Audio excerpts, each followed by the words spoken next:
All right, let's get started. Today, I'm going to share with you some concerns many people are having about if they got too much PPP money and what you should do so that you're not investigated for fraud. You're not going to want to miss this. You've probably heard by now, but businesses, entrepreneurs, even celebrities and athletes have been investigated for fraudulent PPP loan activity.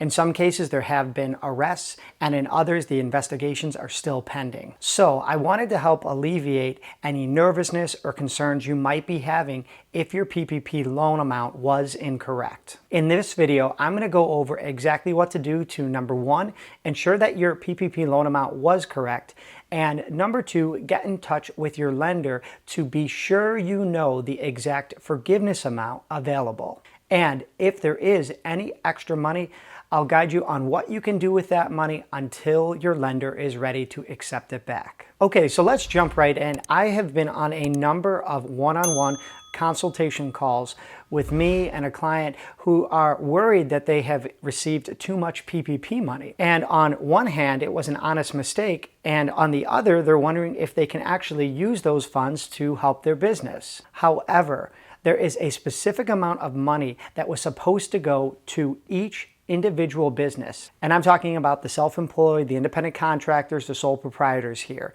These are people who did not have employees, so their loan amount was essentially based on what you would call owner's compensation.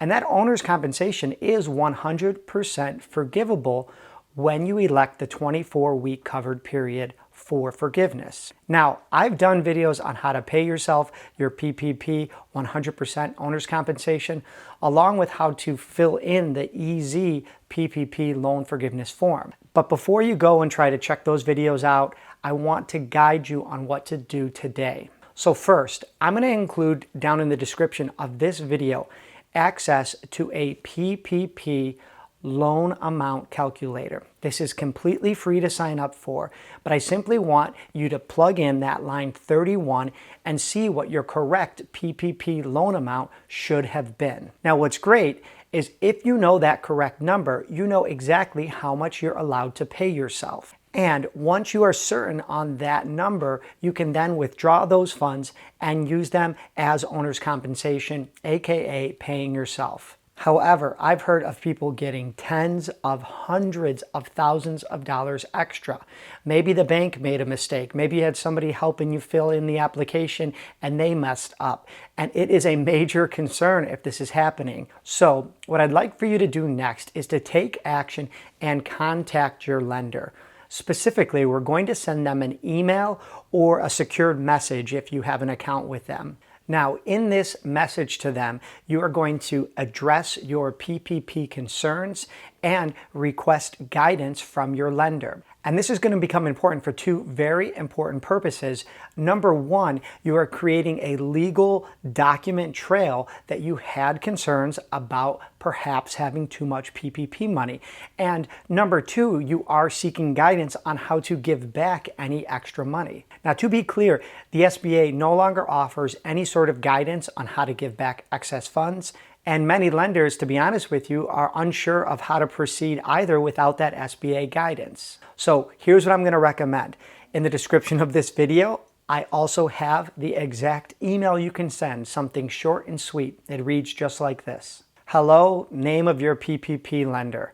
I am writing because I have concerns about my PPP loan, especially for the purposes of full forgiveness. The SBA guidance is a bit confusing, so I'm wondering the following. 1. Was my PPP loan amount correct? 2. If not, how do I give back any funds that will not be forgiven? Sincerely, your first and last name. And include your PPP loan number for reference. And there you go. Send that message and wait for a reply from your lender. Not only have the banks and the SBA kind of been all over the map with what to and what not to do, it's been confusing for everyone, but your goal is to spend the appropriate amount of money and give the rest back. And that brings us to my last suggestion for you. I would take your entire PPP loan amount that was deposited and transfer it to a brand new account.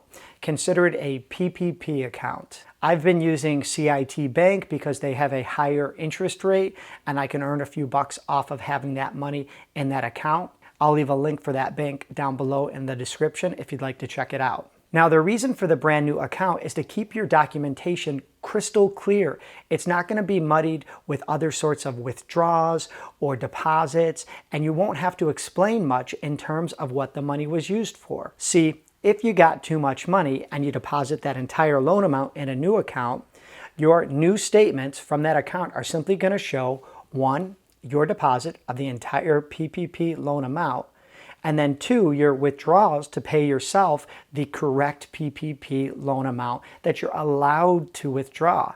The rest is going to stay in that account. And no, do not use it. You might be tempted to, you might be thinking, oh, it'll eventually just become a 1% loan. But you do not want to be caught with your hand in the cookie jar, so to speak, saying, oh, I thought I could get away with it. No, leave that money there. Collect a little bit of interest on it if that's what the bank account's going to give you, and it will, and then wait for your lender or the SBA to provide further guidance. Please, I'm trying to help everyone here do the right thing.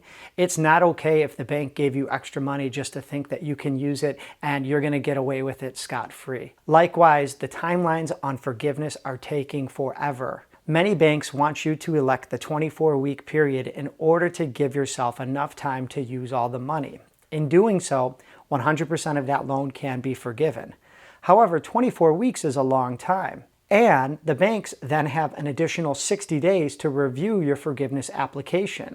At that point, and be prepared for a longer wait here, the banks then pass that forgiveness application along to the SBA, and they have an additional 90 days until they get back to you about what is forgiven and what isn't. There'll be a brief window during that time when you'll be able to return the funds, but that could be months or even into next year. So just be prepared to sit and wait. However, going back to the beginning, I want you to take all the steps necessary to use the proper amount of money and be prepared to give back whatever extra amount you got. Okay, let's recap. Many people are concerned that maybe they got too much money or maybe the loan amount was wrong. I'm going to suggest right now that you first sign up for my free loan calculator to figure out your correct loan amount based on line 31, Schedule C of your 2019 taxes. Then I want you to copy and paste a similar message that I left down below in the description to your lender, asking for them to give you some guidance on the correct loan amount and what you should do with any extra funds. That's going to help create a paper trail that you had some concerns that can be addressed at a later time. And finally, I'd like for you to explore creating a separate PPP bank account so that the documentation and the statements you might need to provide in the future are completely crystal clear and aren't muddied with other types of banking transactions. All right, let's wind this thing down. I've been helping people one-on-one deal with this process, and I know it's tempting if you get a little extra money to think you might be able to use it or float it, but there are other legal ways to get capital for your business in order to move forward. I wouldn't want you to get caught in an investigation where you have to explain why you were using funds that you weren't entitled to. In fact, the past few weeks, I've been trying to get away from doing stimulus videos in order to provide you with opportunities for 0% interest on business credit cards or other ways to look at your finances and plan for the future. So please check out some of those videos. They haven't been doing as well as maybe a PPP video like this. And that's okay, because I know a lot of people are still in survival mode. And when you're ready to start looking ahead and moving on to that growth mode, I'm going to be here for you in the same way I was here for you these past few months. Okay, if you're new to the channel, please be sure to hit subscribe, like this video, and ring the notification bell. It really helps the algorithm, and I really appreciate the feedback, so thanks. Also, I am available to book for a one-on-one consultation. Over the course of that phone call, we can work through how to plan for the future. We can discuss your business or anything that's been on your mind. And sometimes it's just good to have somebody that you can connect with and bounce ideas off of. So if you're interested in that, I'll leave a link down below in the description as well. And don't forget about our Facebook group. It continues to grow, and I plan in the next couple of months to do some live workshops and Zoom calls there. So if you're interested in joining, we'd love to have you. All right, as always, I'm Rich, and until next time.